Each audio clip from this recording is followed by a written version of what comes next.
Hi friends, welcome back to my channel. ഇന്ന് ഞാൻ വന്നിട്ടുള്ളത് വളരെ ടേസ്റ്റി ആയിട്ടുള്ളൊരു ചിക്കൻ ഗ്രേവി റെസിപ്പിയുമായിട്ടാണ്. നമ്മൾ സാധാരണ ചിക്കൻ കറിക്ക് ഉപയോഗിക്കുന്ന അതേ ഇൻഗ്രീഡിയൻസ് വെച്ച് വളരെ എളുപ്പത്തിൽ നമുക്കൊരു അടിപൊളി ഗ്രേവി തയ്യാറാക്കിയെടുക്കാം. ഇത് ചോറിൻ്റെ കൂടെയും ചപ്പാത്തിയുടെ കൂടെയും കഴിക്കാനായിട്ട് വളരെ ടേസ്റ്റിയാണ്. അപ്പോൾ നമുക്ക് എങ്ങനെ തയ്യാറാക്കാമെന്ന് നോക്കാം. വീഡിയോയിലോട്ട് പോകുന്നതിന് മുമ്പായിട്ട് നിങ്ങൾ ഈ ചാനൽ ഇതുവരെ സബ്സ്ക്രൈബ് ചെയ്യാത്തവരാണെങ്കിൽ ചാനലൊന്ന് സബ്സ്ക്രൈബ് ചെയ്യുക.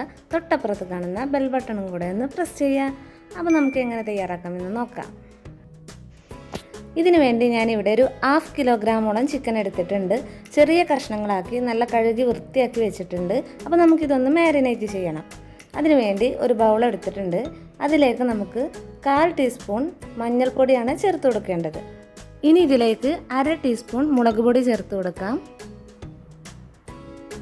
ഇനി ഇതിലേക്ക് ചേർത്ത് കൊടുക്കേണ്ടത് 1 ടീസ്പൂൺ ഇഞ്ചി വെളുത്തുള്ളി പേസ്റ്റാണ്. ഇനി ഇതിലേക്ക് 1 ടീസ്പൂൺ വിനാഗിരിയാണ് ചേർത്ത് കൊടുക്കേണ്ടത്. ഇതിലേക്ക് ഒരല്പം ഫുഡ് കളർ ചേർത്ത് കൊടുക്കുന്നുണ്ട്. റെഡ് കളറാണ് ഞാനിവിടെ ചേർത്ത് കൊടുക്കുന്നത്. ഇതൊരു കളർ കിട്ടുന്നതിന് വേണ്ടിയിട്ടാണ്, നിർബന്ധമൊന്നുമില്ല. നിങ്ങൾക്ക് പകരം കാശ്മീരി മുളക് പൊടി ഉണ്ടെങ്കിൽ ഉപയോഗിക്കാവുന്നതാണ്. ഇനി ഇതിലേക്ക് ആവശ്യമായിട്ടുള്ള ഉപ്പ് ചേർത്ത് കൊടുക്കാം. ഇനി ഇതെല്ലാം കൂടെ നമുക്ക് നന്നായിട്ടൊന്ന് മിക്സ് ചെയ്തെടുക്കാം. എന്നിട്ട് ഇതിലേക്ക് നമ്മൾ കഴുകി വൃത്തിയാക്കി വെച്ചിരിക്കുന്ന ചിക്കൻ ചേർത്ത് കൊടുക്കാം. എന്നിട്ട് നല്ല പോലെ മസാല പിടിപ്പിക്കാം. ഇനി മസാല പിടിക്കുന്നതിന് വേണ്ടിയിട്ട് ഇതൊന്ന് മാറ്റി വെക്കാം. കുറഞ്ഞത് ഒരു 15 മിനിറ്റെങ്കിലും നിങ്ങൾ മാറ്റി വെക്കണം. അപ്പോൾ നമുക്ക് മറ്റുള്ള ഇൻഗ്രീഡിയൻസ് റെഡിയാക്കി എടുക്കാം. ഇനി നമുക്കിതുപോലൊരു ചട്ടി വെച്ച് കൊടുക്കാം.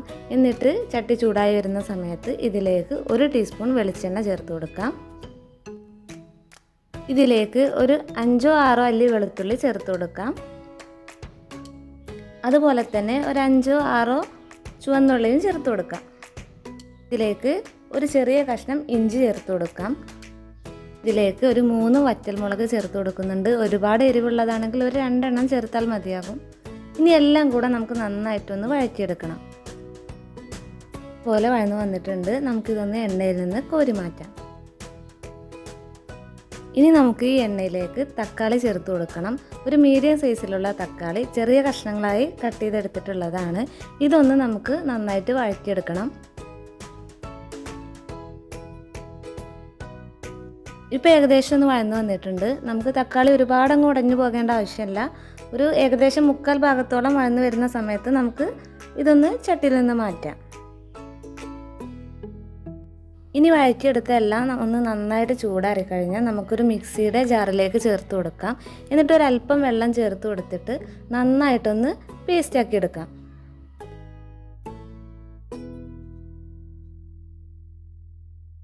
ഇപ്പോൾ നല്ല പോലെ അരച്ചെടുത്തിട്ടുണ്ട്. നമുക്ക് ചിക്കൻ ഫ്രൈ ചെയ്തെടുക്കണം. അതിനുവേണ്ടി ഞാനൊരു ചട്ടി വെച്ചിട്ട് അതിലേക്ക് ഓയിൽ ചേർത്ത് കൊടുക്കുന്നുണ്ട്. ഞാനിവിടെ വെളിച്ചെണ്ണയാണ് ചേർത്ത് കൊടുക്കുന്നത്. നമുക്ക് ഫ്രൈ ചെയ്യാൻ ആവശ്യമായിട്ടുള്ള ഓയിൽ ചേർത്ത് കൊടുക്കാം. ഓയിൽ നന്നായി ചൂടായി വരുന്ന സമയത്ത് അതിലേക്ക് നമുക്ക് മാരിനേറ്റ് ചെയ്ത് വെച്ചിട്ടുള്ള ചിക്കൻ ചേർത്ത് കൊടുക്കാം.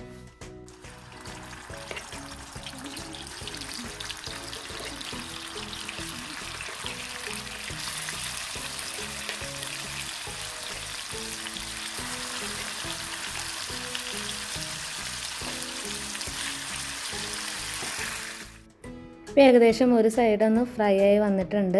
അപ്പോൾ നമുക്കിനി ഇതൊന്ന് തിരിച്ചിട്ട് കൊടുക്കാം.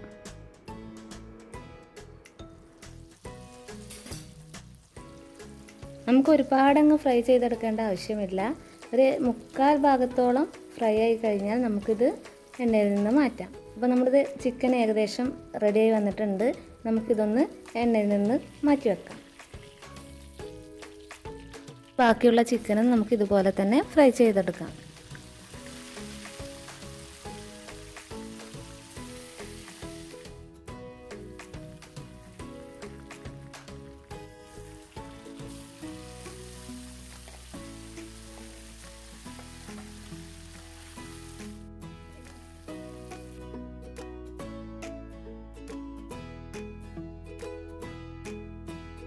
ഇപ്പോൾ ചിക്കൻ മുഴുവനായും ഫ്രൈ ചെയ്തെടുത്തിട്ടുണ്ട്. ഇനി ഗ്രേവി തയ്യാറാക്കാം. ഇതേ ഓയിലിൽ തന്നെയാണ് ഗ്രേവി തയ്യാറാക്കുന്നത്. അപ്പോൾ നമുക്ക് ഇത്രയും ഓയിലിൻ്റെ ആവശ്യമില്ല. ഞാൻ അതിൽ നിന്ന് അല്പം മാറ്റി വെക്കുന്നുണ്ട്. ഇനി നമുക്ക് ഈ ഓയിലിലേക്ക് ഒരു 1/4 ടീസ്പൂൺ വലിയ ജീരകമാണ് ചേർത്ത് കൊടുക്കുന്നത്. ആ ജീരകം ഒന്ന് ചെറുതായിട്ട് പൊട്ടി വരുന്ന സമയത്ത് നമുക്ക് നേരത്തെ തയ്യാറാക്കി വെച്ചിട്ടുള്ള പേസ്റ്റ് ചേർത്ത് കൊടുക്കാം. ഇത് നല്ല പോലെ ഒന്ന് വഴറ്റിയെടുക്കണം.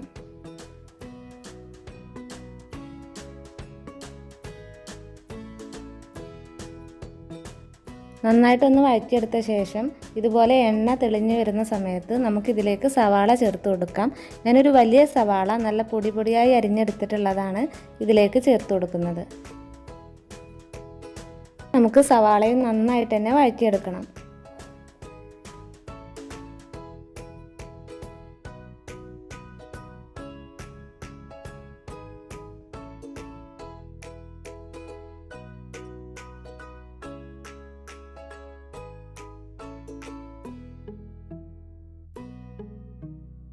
ഇനി നമുക്ക് ഗ്രേവിയിലേക്ക് ആവശ്യമായിട്ടുള്ള ഉപ്പ് ചേർത്ത് കൊടുക്കാം.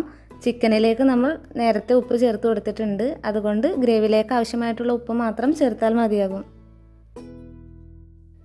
ഇപ്പോൾ സവാളയൊക്കെ ഏകദേശം നല്ല പോലെ വഴന്നു വന്നിട്ടുണ്ട്. ഇനി ഇതിലേക്ക് നമുക്ക് 1/4 ടീസ്പൂണോളം മഞ്ഞൾപ്പൊടി ചേർത്ത് കൊടുക്കാം. ഇനി ഇതിലേക്ക് 1 ടീസ്പൂൺ മല്ലിപ്പൊടി ചേർത്ത് കൊടുക്കാം. അതുപോലെ തന്നെ 1/2 ടീസ്പൂണോളം മുളക് പൊടി ചേർത്ത് കൊടുക്കാം. ഇനി നല്ല പോലെ ഒന്ന് വഴറ്റി കൊടുക്കാം. ഇനി നമുക്കിതിലേക്ക് 1/2 ടീസ്പൂണോളം ചിക്കൻ മസാലയാണ് ചേർത്ത് കൊടുക്കുന്നത്. അതുപോലെ അല്പം ഗരം മസാല പൗഡറും ചേർത്ത് കൊടുക്കാം. ഇത് പട്ട, ഗ്രാമ്പു, ഏലക്ക എന്നിവ ചേർത്തിട്ട് പൊടിച്ചെടുത്തിട്ടുള്ളതാണ്. എല്ലാം നന്നായിട്ടൊന്ന് വഴറ്റിയെടുത്ത ശേഷം ഇതിലേക്ക് വെള്ളം ചേർത്ത് കൊടുക്കാം. നമുക്ക് ഗ്രേവിക്ക് ആവശ്യമായ വെള്ളമാണ് ചേർത്ത് കൊടുക്കേണ്ടത്. ഞാനിവിടെ ഒരു 1.5 ഗ്ലാസ്സോളം വെള്ളം ചേർത്ത് കൊടുത്തിട്ടുണ്ട്. ഇത് നന്നായിട്ടൊന്ന് മിക്സ് ചെയ്ത് കൊടുക്കാം. ഇനി ഈ വെള്ളം ഒന്ന് നന്നായിട്ട് തിളച്ച് വരുന്ന സമയത്ത് ഇതിലേക്ക് നമ്മൾ നേരത്തെ ഫ്രൈ ചെയ്ത് വെച്ചിട്ടുള്ള ചിക്കൻ ചേർത്ത് കൊടുക്കാം.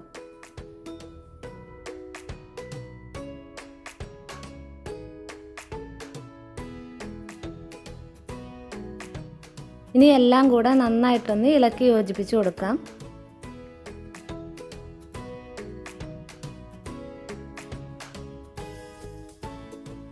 ഇനി നമുക്കിതൊന്ന് അടച്ചു വെക്കാം. എന്നിട്ട് ലോ ഫ്ലെയിമിലിട്ട് ഒരു 15 മിനിറ്റോളം നമുക്കിതൊന്ന് കുക്ക് ചെയ്തെടുക്കാം. 15 മിനിറ്റിന് ശേഷം നമുക്കിതൊന്ന് ഓപ്പൺ ചെയ്ത് നോക്കാം. അപ്പോൾ ചിക്കനൊക്കെ നന്നായി വെന്തിട്ടുണ്ട്. നമ്മുടെ ഗ്രേവി ഇവിടെ റെഡിയായി വന്നിട്ടുണ്ട്. നമുക്ക് നല്ല പോലെ ഒന്ന് ഇളക്കി കൊടുക്കാം.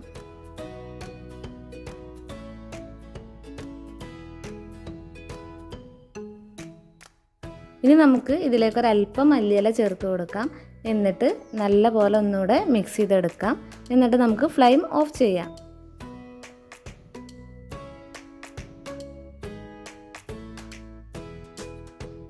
ഇപ്പോൾ നമ്മുടെ വളരെ ടേസ്റ്റി ആയിട്ടുള്ള ചിക്കൻ ഗ്രേവി ഇവിടെ റെഡി ആയിട്ടുണ്ട്. അപ്പോൾ നമുക്ക് ഇനി ഇതൊരു പാത്രത്തിലോട്ട് സെർവ് ചെയ്യാം.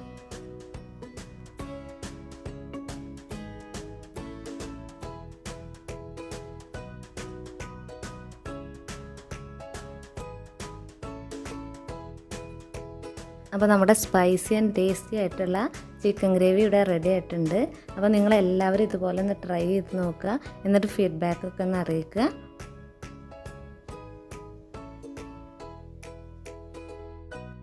നിങ്ങൾക്ക് ഈ വീഡിയോ ഇഷ്ടമായിട്ടുണ്ടെങ്കിൽ തീർച്ചയായിട്ടും ലൈക്ക് ചെയ്യുക, ഷെയർ ചെയ്യുക, സബ്സ്ക്രൈബ് ചെയ്യുക. സബ്സ്ക്രൈബ് ബട്ടൻ്റെ തൊട്ടപ്പുറത്തുള്ള ബെല്ലൈക്കണും കൂടെ ഒന്ന് പ്രസ് ചെയ്യുക. ഇൻഷാ അല്ലാഹ് മറ്റൊരു വീഡിയോയുമായി വീണ്ടും കാണാം. Thank you.